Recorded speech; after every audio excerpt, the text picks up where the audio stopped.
Our first request this evening comes from Romans 11, verse 21.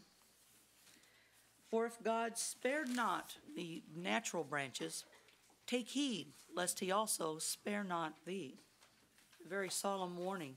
Our prayer is that all believers would take heed lest God does not spare them.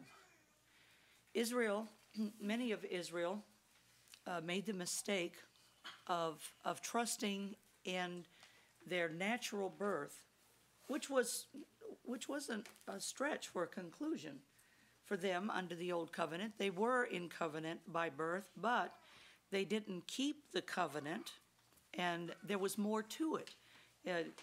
Being born an Israelite was like a first step, but it wasn't the complete covenant. God didn't say, in this covenant will I make with everyone who is born of Israel according to the flesh, period.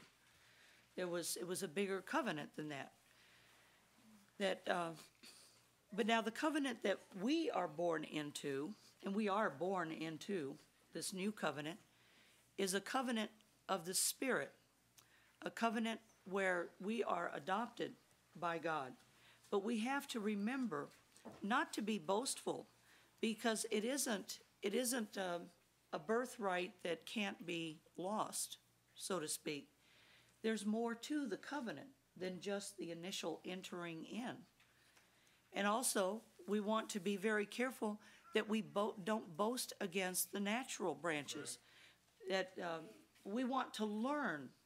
We don't want to be the same as, but we want to see what happened there and make sure that we ourselves don't become guilty of the same. And that is to say that God has cast them off forever. He's done with them. He has us now. We want to take heed. We can become a them just as easily as we became an us. Everyone can. This covenant that we're going to take heed of determines whether or not we will be spared of God. There is a great day coming in the which everyone will be known for who they truly are. And no one is going to stand up and on the basis of either birth alone going to be able to say, I have a right to remain in the vine.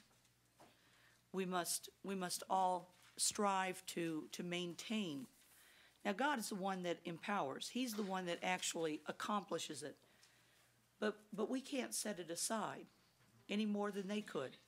So we're still in a time of sojourning, so to speak.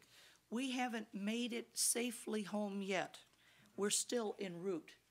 And for that reason, we need to continually take heed to ourselves that we are spared of God in that day and not put in a position of jeopardy.